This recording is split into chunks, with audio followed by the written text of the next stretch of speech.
It's Monday. Usually on Mondays we try and do something meatless. So tonight I'm making my refried bean tacos, and what goes best with any kind of taco is homemade guacamole, and it's so easy. I'm gonna show you guys now. So basically I've got 2 ripe California avocados. We're now getting them in California. And how you wanna know if an avocado is good is you want it to give a little bit of a give, but not be like smushy, you know what I mean? And you don't want it to be rock hard. If it's hard, just give it a couple days. So I'm gonna cut this avocado and let's just see how it is. Beautiful. So I wanna show you guys, let me get my compost. I wanna show you guys the best way to pit an avocado. You don't have to stick your knife in it. I have a compost there. What I'm gonna do is give this a little push, like that, and it pops right out. Pops on your counter, just like that. So that's the best way to de-pit an avocado. And then I'm gonna do the same with the other one. Let's hope this one's good. I think I'm good at picking out my avocados. Perfect. I know how to pick out a good avocado. I can tell you that. That's why I shop for myself. I don't send a service to go get my groceries because I'm very picky. So same thing, you're just gonna give a little push here. It's gonna pop out, and that is it. So next thing that we need to do is we're gonna slice this avocado. So I'm gonna just do these like little slices like that. You're just wanting to basically get all the, oh, you need a bowl. You're just getting it easier to break up when you put it in a bowl. So you're just gonna do little cuts and grooves like that in it. And let me do the other ones. Okay, we've got the avocado in there. And what I like to do is always kind of mash it down just to get it mashed before I add some of the ingredients. And it's just still gonna be a chunky guacamole, but I'm just kind of mashing it down a little bit just to break it up. And if you have a less ripe avocado, you're gonna have to do a little bit more, but that's good for now. So if you guys can see that. So next, I'm gonna put that aside. Next, it calls for 2 tablespoons of fresh lime juice. And so I need my handy dandy lime squeezer, whatever this is. So I always put this in another bowl because I like to know what 2 tablespoons are.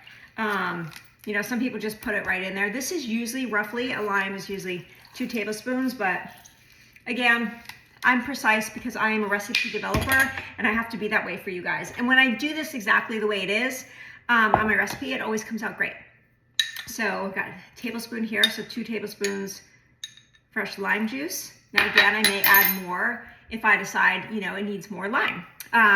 Next, I'm going to add fresh cilantro here, and I'm going to basically tender leaves and stems, so you can, you know, again, you can put that away.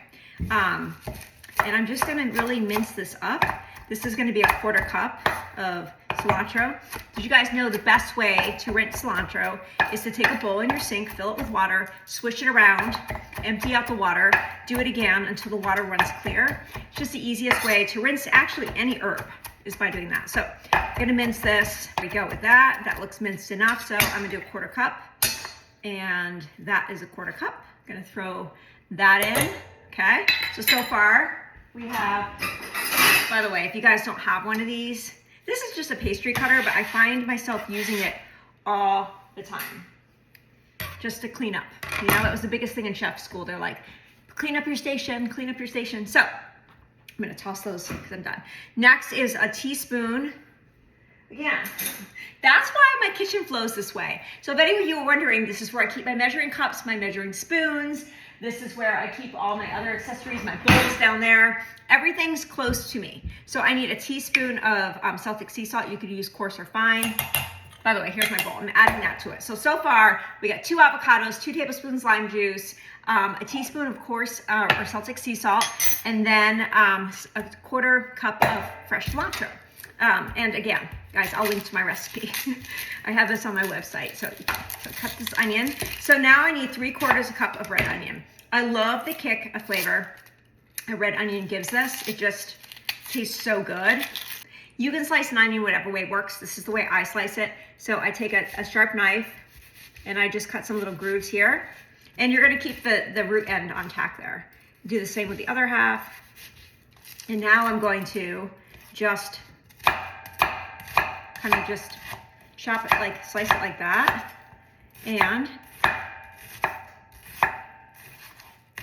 And there's how you mince an onion. Okay, so let's just check now and see what we've got here. Okay, let's scoop this up. Here's my 3/4 of a cup If you don't have that, you can just roughly estimate. You can do a little bit under a half a cup or a cup, or you can basically do 3 of these to get 3/4 cup. That looks roughly right. So there we go. So I'm gonna add this, and then all I'm going to do is mix the ingredients. If you guys can just see, it's so hard to see with this lighting, how pretty. I mean, this is so vibrant and pretty with the cilantro, the avocado, and the red onion. It's like, it's beautiful. So I'm gonna mix this. I'm just gonna mix everything in well, making sure like the salt gets incorporated and making sure like, you know, the red onion gets moved around and the cilantro. I'm gonna press it down a couple times. Do this to your liking. Some of you may like it chunkier. Some of you may like it like less chunky. This is kind of your, guac is like your thing, you know? You make it to taste. Add, you know, if you wanna add cumin, add cumin. If you wanna add tomatoes, add tomatoes. We like our guac simple. So that's it. Now, this is where I do eat a chip. Okay, the best way to know if your guac is good. You can stick your finger in it, you can do whatever. I always like to try it with a chip. So,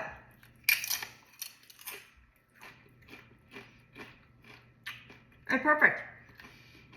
I find with this recipe, from my flavor profile and my family's, this comes out perfectly every time. This comes together in under 10 minutes, as you saw. It's so vibrant and green. So like, what is stopping you from making your own guac? You guys saw how easy this was. It's so fresh when you make it. I put this in the fridge in a sealed container until dinner. It lasts for a couple days, but this does not go past a day. Like, it gets eaten tonight and tomorrow and it will be gone. It pairs with everything. You pair it with eggs, put it on avocado toast, whatever you want to do. You don't have to just serve it with Mexican. So anyway, quick and easy guacamole Marin Mama style.